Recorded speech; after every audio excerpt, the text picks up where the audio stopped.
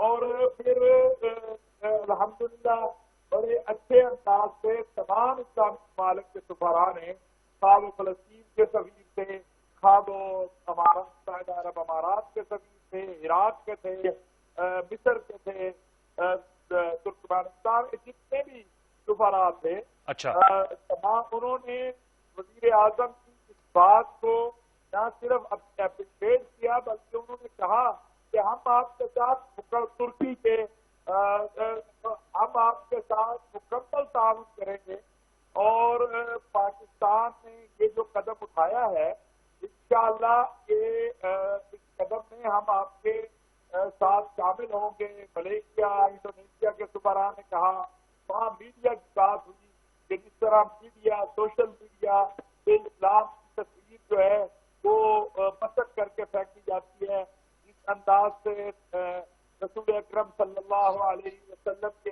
خاکے جو بنائے گئے، باقی چیزیں تو اس کے اوپر بڑی مفصل بات چیت ہوئی ہے. اور اب امید ہے انشاءاللہ، اس سے پہلے وزیر اعظم صاحب نے خط لکھا تھا تمام سربراہان کو، پھر OIC وزراء خارجہ کے اجلاس میں ایک متفقہ قرارداد آئی تھی جو ہم لائے تھے، ہمارے وزیر خارجہ شاہ محمود قریشی صاحب گئے تھے اور انہوں نے پیش کی تھی عمران خان صاحب کے ویژن اور سوچ کے مطابق. تو دیکھیے اللہ تبارک و تعالیٰ کے حامی اور مسلمانوں کے حامی ہم اپنی بساط کے مطابق کوشش کر کے بری الذمہ ہیں. اور تیسری بات یہ بھی عرض کرنا چاہتا ہوں کہ کسی کو پاکستان یا بیرون پاکستان یہ غلط فہمی نہیں رہنی چاہیے کہ ناموس رسالت اور اسلامی عقائد اور پاکستان میں جو اسلامک ذات ہیں، ہاں وہ عقیدہ ختم نبوت کے حوالے سے ہیں یا باقی ہیں، ان پر کوئی کمپرومائز کسی بنیاد پر ہو سکتا ہے. پاکستان کی موجودہ حکومت بات چیت کرنے کو تیار ہے، ہم لوگوں کو سمجھانے کو تیار ہیں، ہم یورپی یونین سمیت سب کو یہ بتانے کو تیار ہے کہ پاکستان کے اندر توہین ناموس رسالت اور توہین مذہب کے قوانین کا غلط استعمال نہیں ہو رہا. لیکن مولانا صاحب قطعی معذرت آپ کہہ رہے ہیں، مولانا صاحب قطعی معذرت آپ کہہ رہے ہیں غلط استعمال نہیں ہو رہا، لیکن جو یورپی یونین کے پارلیمنٹ نے قرارداد پاس کی ہے اور انہوں نے کہا کہ اس کا استعمال ہو رہا ہے، الارمنگ انہوں نے الفاظ استعمال کیے ہیں. میں جاننا چاہوں گا اس پر بھی وزیر اعظم صاحب نے کوئی بات کی، کیا نقطہ نظر ہے، اس کو کیسے ٹیکل کیا جائے گا، اور GSP+ کا جو سٹیٹس ہے اس کو بھی ریویو کرنے کی بات ہوئی ہے یورپی پارلیمنٹ میں؟ دیکھیے پہلی بات تو یہ ہے کہ میں سمجھتا ہوں کہ یہ حقائق کے برعکس یہی ہماری بات ہے، یہی ہم دعوت دے رہے ہیں. اور آج بھی میں نے اپنی پریس کانفرنس میں یورپی یونین اور امریکن مذہبی آزادی کے جو امبیسڈر ہیں ان کو انوائٹ کیا ہے. ہم انہیں کہہ رہے ہیں کہ آؤ حقائق پہ بات کرتے ہیں. پچھلے 7 ماہ سے ایک کیس نہیں ہے جس میں آپ کہہ سکے کہ ناموس رسالت یا توہین مذہب کے قانون کا غلط استعمال ہوا ہے. پچھلے 7 ماہ سے میں دعوے سے کہہ سکتا ہوں کہ 1-2 واقعات کے علاوہ کوئی جبری مذہب کی تبدیلی کا واقعہ نہیں ہوا ہے.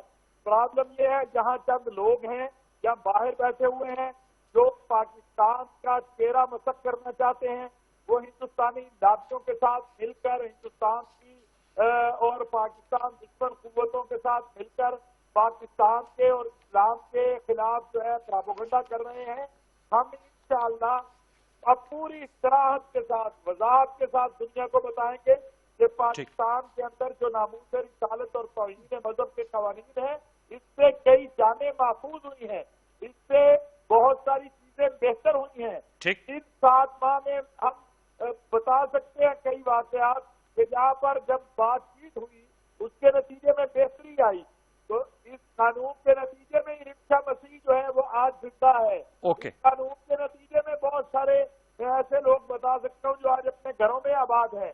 تو لہذا یہ ایک پراپوگنڈا ہے جو چند لوگ صرف اپنے مصلحت و مفادات اور پاکستان دشمن لابیوں کے کہنے پر کرتے ہیں. اور انشاءاللہ ہم عید کے بعد اس معاملے میں رمضان کے بعد بھرپور انداز سے دنیا کو بتائیں گے کہ حقائق کیا ہے, سچ کیا ہے اور جھوٹ کیا ہے. ٹھیک ہے مولانا صاحب, بہت بہت شکریہ. مولانا طاہر اشرفی صاحب, آپ نے ہمارے ساتھ گفتگو کی, آپ کا شکریہ. میں ڈاکٹر ہما بقائی صاحب آپ کے جانب آؤں گا. میم بتائیے گا آپ کی کیا رائے؟ آپ نے سن لیا وزیر اعظم کے معاون خصوصی بات کر رہے تھے, مسلم سفراء سے ملاقات ہوئی ہے. کیا وے فارورڈ آپ سجیسٹ کریں گی انٹرنیشنل ریلیشنز میں, کس طرح ہم ان کو انگیج کر سکتے ہیں؟ ہم وکٹم ہیں اور ای یو کی جو ریزولوشن پاس ہو رہی ہے اس میں ہمیں وکٹم کے بجائے ایگریسر کے طور پہ پریزنٹ کیا جا رہا ہے. یہ جو دو عملی ہے ان کی, اس کو کیسے ختم کیا جا سکتا ہے؟ اس کے لیے کیا طریقہ کار ہونا چاہیے ڈاکٹر صاحب؟ ایک ویسٹرن ماحول ہے اس کی طرف بارہا اشارہ کرتے. میم آپ کا اسپیکر اپنا کائنڈلی اگر آپ آف کر دیجیے گا, موبائل کا. میم میرا اسپیکر آف ہے سر. اچھا لیکن آپ کی بہت ساؤنڈ بیک ہے. جی تھوڑی سی آ رہی تھی, آپ پلیز بات کیجیے گا, آپ لائیو ہیں, بات کیجیے گا. جی میں آپ سے کہوں ایک ویسٹرن ماحول ہے جہاں پر not a word against Holocaust, ٹھیک ہے جی. اور جو آپ نے اشارہ کیا زینوفوبیا کی طرف یا مسلم کی طرف جو ایک ایلیمنٹ آف ہیٹریڈ ہے, وہ اس وقت یورپین سوسائٹیز کی حقیقت ہے. اور وہ صرف پاکستان کی طرف ڈائریکٹڈ نہیں ہے, وہ ان کی انڈیجنس بھی ہے. یعنی جو فرانس کے اندر ایک مسلم پاپولیشن ہے وہاں پر بھی بہت سارے مسائل ہیں. اس وقت پارلیمنٹ میں جو کچھ پاکستان میں ہوا اس کو انہوں نے اس طرح سے پریزنٹ کیا کہ آیا یہ ایک کوئی ریڈیکلائزیشن یا ایکسٹریمزم کا پیراڈائم ہے. میرے خیال ہے جو بات ہمیں سامنے رکھنی ہے وہ یہ کہ یہ جو محمد سے محبت ہے یہ کوئی ریڈیکلزم اور ایکسٹریمزم کا پیراڈائم نہیں ہے, یہ اکراس دا بورڈ ہے. یعنی جو پوری پاپولیشن ہے پاکستان کی یا کسی بھی مسلم ملک کی فار دیٹ میٹر, یہ اس کا کوئی ریڈیکل فیس نہیں ہے, یہ اس کی ریلیجوسٹی کی ریالٹی ہے. میرے خیال ایک بات تو ہمیں یہ بتانے کی ضرورت ہے. ڈاکٹر صاحب میں آپ کا دوبارہ لوٹ کے آتا ہوں. ڈاکٹر بقائی صاحب میرے ساتھ ذرا رہیے گا. وفاقی وزیر برائے اطلاعات و نشریات فواد چودھری صاحب ہمارے ساتھ موجود ہیں. فواد صاحب السلام علیکم. السلام علیکم. فواد صاحب بہت شکریہ وقت دینے کا. اس سے ذرا گفتگو کا آغاز کر لیں گے. فواد صاحب میں آپ سے جاننا چاہوں گا, آج وزیر اعظم نے مسلم سفراء سے ملاقات کی اور پرائم منسٹر صاحب کا یہ ہمیشہ سے کہنا ہے کہ اسلاموفوبیا کے حوالے سے ہمیں مکالمہ کرنا چاہیے ویسٹ کو قائل کرنے کے حوالے سے. لیکن اس کے ساتھ ساتھ ابھی میں بات کر رہا تھا, ای یو پارلیمنٹ کی جانب سے ریزولوشن پاس ہوئی ہے جس میں انہوں نے کہا ہے کہ الارمنگ انکریز ہے پاکستان میں بلیسفیمی لا کے حوالے سے, اور ساتھ میں انہوں نے کہا جی ایس پی اسٹیٹس کو نظر ثانی اس پہ کرنی چاہیے. تو سر یہ جو ان کی جانب سے دو عملی, ہم تو وکٹم ہیں اور وہ ہمیں جو ریزولوشن کی طور پہ ایک ایگریسر پیش کر رہے ہیں, اس پہ ہمارا کیا جوابی رد عمل ہے, کیا بیانیہ ہونا چاہیے؟ نہیں, وہ تو فخر فورن آفس نے اس کے اوپر ایک تفصیلی رد عمل جاری کیا ہے اور اس میں انہوں نے وہ تمام وجوہات جو ہیں لکھی بھی ہیں اور یہ بھی ان کو باور کرایا ہے کہ یہ جو ریزولوشن پاس ہوئی ہے اس کے اوپر ہمیں تحفظات ہیں. لیکن وہ ایک پوائنٹ آف ویو ہے, ہمارا پوائنٹ آف ویو وہ نہیں ہے. دیکھیے یورپی یونین نے ابھی مثال کے طور کے اوپر جب ٹی ایل پی کے خلاف کاروائی ہو رہی تھی تو 2.5 لاکھ ٹویٹس جو ہیں وہ ہمارے ہمسایہ ممالک سے ایک دن میں ان کے حق میں ہوئی. صرف 4 گھنٹوں میں 20,000 ٹویٹس ہوئی. تو مجھے بتائیے یورپی یونین نے اس کے اوپر کیا بات کی. اسی طرح سے جب ہمارے ہاں کالعدم قرار دی ہوئی پارٹی اور اس بنیاد کے اوپر کہ وہ نفرت انگیزی میں ملوث ہے, اس کے لوگ یو کے میں ہمارے ہائی کمیشن کے سامنے مظاہرہ کر رہے تھے, ان کے خلاف کیا کارروائی ہوئی. اسی طریقے سے ہمارے جو یہاں سے فرار ہوئے لوگ ہیں وہ لنڈن میں بیٹھے ہوئے ہیں اور ان کے خلاف کیا کارروائی ہوئی. تو وہ تو ٹھیک, وہ تو ایک اپنا پوائنٹ آف ویو دیں گے, بات کریں گے, لیکن ہمارا اپنا ایک پوائنٹ آف ویو ہے اور ہم اس کے اوپر قائم. وہ آپ کی بات بالکل صحیح ہے کہ ہمارا اپنا ان کا. میرا سوال یہ بھی تھا ساتھ میں کہ وہ یہ جو جی ایس پی پلس کا سٹیٹس ہے اس سے اگر نظر ثانی کرتے ہیں تو اس سے ہم تو فیصل آباد اور ہمارا جو ایکسپورٹ زونز ہیں ان کی جو ایکسپورٹس کے آرڈرز ہیں, آپ سمجھتے ہیں کوئی ایسا انگیجمنٹ کی پالیسی ہونی چاہیے تاکہ وہ چیز متاثر نہ ہو؟ کیونکہ پرائم منسٹر صاحب نے جب قوم سے بھی خطاب کیا تھا تو انہوں نے کہا تھا کہ ہم ڈائیلاگ کریں گے, ہم اپنے تعلقات کو قطع تعلق کر کے اپنا نقصان کریں گے, ان کو کوئی اس کا اثر نہیں پڑے گا. بات یہ ہے کہ وہ تو وزیر اعظم صاحب اپنی پالیسی پوری بتا چکے ہیں، لیکن ہماری جو انٹرنل ایڈمنسٹریٹو ایکشنز ہیں وہ ہمارے بیرونی دباؤ کے نتیجے میں نہیں ہو سکتے. ہم اندرونی طور کے اوپر وہ کریں گے جو ہمارے حق میں بہتر ہے، اور ہمارے حق میں یہ بہتر ہے کہ نفرت پھیلانے والی جو تنظیمیں ہیں ان کو ہم کھل کھلنے کی اجازت نہ دیں. ہمارے حق میں یہ ہے کہ وہ تنظیمیں جو جہاں پہ فتوی بازیوں میں ملوث ہیں، جو لوگوں کو مذہبی بنیادوں پہ نشانہ بنا رہی ہیں، ان کو ہم کھل کھیلنے کی اجازت نہ دیں. یہ ہماری ایک داخلی پالیسی ہے، اس کا ہماری فورن پالیسی سے تعلق نہیں. فواد صاحب، آج پریس فریڈم ڈے ہے سر، آزادی صحافت کا دن ہے. میں چاہوں گا ایز وزیر اطلاعات و نشریات آپ کا کیا کہنا ہے، کس طرح انشور کیا جائے کہ پاکستان میں آزادی اظہار ہو اور فریڈم آف ایسوسیشن ہو، فریڈم آف موومنٹ ہو؟ کیا کہیں گے سر اس حوالے سے؟ کیا ویژن ہے آپ کا as minister for information broadcasting? کیا وزارت رول ادا کرے گی؟ کیونکہ کچھ جو تجزیے اور مختلف آرٹیکلز اور رپورٹس آئی ہیں انٹرنیشنل فیڈریشن آف جرنلسٹ کی، اس میں پاکستان کو 5واں خطرناک ترین ملک قرار دیا ہے میڈیا پرسنز کے حوالے سے. کیا کہیں گے سر آپ؟ یہ جن خطرات کا ان رپورٹس میں ذکر ہے وہ صرف میڈیا اسپیسیفک نہیں ہے، اس میں تو سیاستدانوں کو بھی خطرہ ہے.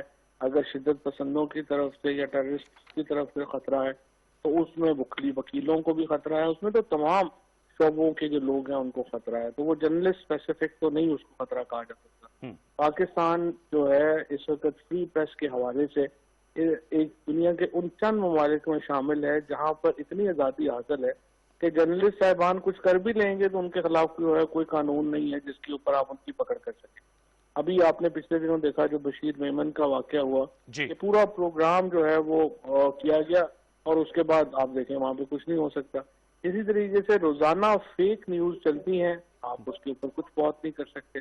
تو میرے خیال میں تو یہاں پر پاکستان میں آزادیوں کے حوالے سے جو کوئی بڑا مسئلہ درپیش نہیں ہے. البتہ یہ ہے کہ ہمیں نوجوان صحافیوں کو آگے لانے کے لیے ہم اقدامات کر رہے ہیں، ہم نئی ٹیکنالوجیز لا رہے ہیں، ہم انہیں جو ہے وہ وزیر اعظم صاحب کی ہاؤسنگ اسکیم میں شامل کر رہے ہیں، ہم انہیں جو مزید اور اس طرح کے چیزیں ہیں وہ ہم ان کے لیے سہولیات لا رہے ہیں تاکہ ان کو، اور پھر ہم ایک آزاد اور ذمہ دارانہ صحافت کی ترویج کے لیے انشاءاللہ اپنی تمام ایفرٹس کریں. Sir word about Pakistan television. Sir last time آپ جب تھے اس وقت آپ بڑے اگریسولی ریفارم ایجنڈا کو چلا رہے تھے، وہیں سے معاملات کو دوبارہ شروع کیا جائے گا انشاءاللہ تعالی؟ مجھے پوری امید ہے کہ جون کے ہم پہلے ویک میں پی ٹی وی نیوز جو ہے اس کو ہم ایچ ڈی کر لیں گے، اور یہ ایک مائل سٹون ہوگا پی ٹی وی کے لیے. اور اس کے بعد پی ٹی وی اسپورٹس اور جو ہماری انٹرٹینمنٹ ہے اور ہوم ٹی وی ہے اس کو ہم کرنے جا رہے ہیں، اور یہ ایک پورا ہم نیا ماڈل انشاءاللہ پی ٹی وی کا لیں. بہت بہت شکریہ فواد چوہدری صاحب، وزیر اطلاعات و نشریات، ہم سے گفتگو کر رہے تھے. انشاءاللہ پورا جب وقت ملے گا تو زیادہ سوال بھی کریں گے. جی ہما بقائی صاحبہ، آپ نے فواد چوہدری صاحب کو سنا، وہ کہہ رہے تھے یہ ان کا موقف ہے اور ہمارا اپنا موقف ہے. اس وقت تو اعتراضات ای یو کی جانب سے نہیں اٹھائے جاتے جب قلعہ تنظیم کے ورکرز جو ہے احتجاج کرتے ہیں، یا جب پاکستان کے خلاف ایک طرح سے ڈس انفارمیشن کیمپین چلائی جاتی ہے. کیا کہیں گی اس حوالے سے؟ آپ کیا سجیسٹ کریں گی، کیا وے فارورڈ ہونا چاہیے؟ میرا تو خیال ہے کہ وے فارورڈ کاؤنٹر نیریٹو ہے، لیکن میں ایک اور گزارش کر لوں بہت معذرت کے ساتھ فواد چوہدری صاحب سے. دیکھیے، فورن پالیسی اور ڈومیسٹک پالیسی میں کوئی ڈسٹنکشن نہیں ہوتی. ڈومیسٹک فورن پالیسی آپ کی ڈومیسٹک پالیسی کی ایکسٹینشن ہوتی ہے، اور آپ کو اسی دنیا میں رہنا ہے تو انٹرنل کمپلشنز ہوتی ہیں، لیکن ان انٹرنل کمپلشنز کو الائن کرنا پڑتا ہے انٹرنیشنل انوائرمنٹ کے ساتھ. اور میرے خیال ہے ہمیں بھی یہ کرنا پڑے گا، چاہے ہم اس کو فیکٹس کو ہینڈل کر رہے ہوں، چاہے ہم ای یو کی ریزولوشن کو ہینڈل کر لیں. واضح بات یہ ہے کہ ای یو کی ریزولوشن ریئیکشن ہے، جو آپ نے ریزولوشن آپ اپنے پارلیمنٹ میں لائے، اور مجھے اور آپ کو پتا ہے کہ ان کے پارلیمنٹ میں جو ویڈیوز چلائی گئیں وہ اس پروٹیسٹ کی تھی جو اسلام آباد میں ہوئی، اور اس پروٹیسٹ کے بعد یہ ٹریگر ہوا. تو یہ بلاسفیمی سے نہیں جڑا ہوا، یہ پاکستان میں مائنورٹیز کے استحصال سے نہیں جڑا ہوا، یہ ایک ریئیکشن ہے جو ای یو سے آیا ہے. اور ہماری اسٹریٹجی دو ہونی چاہیے،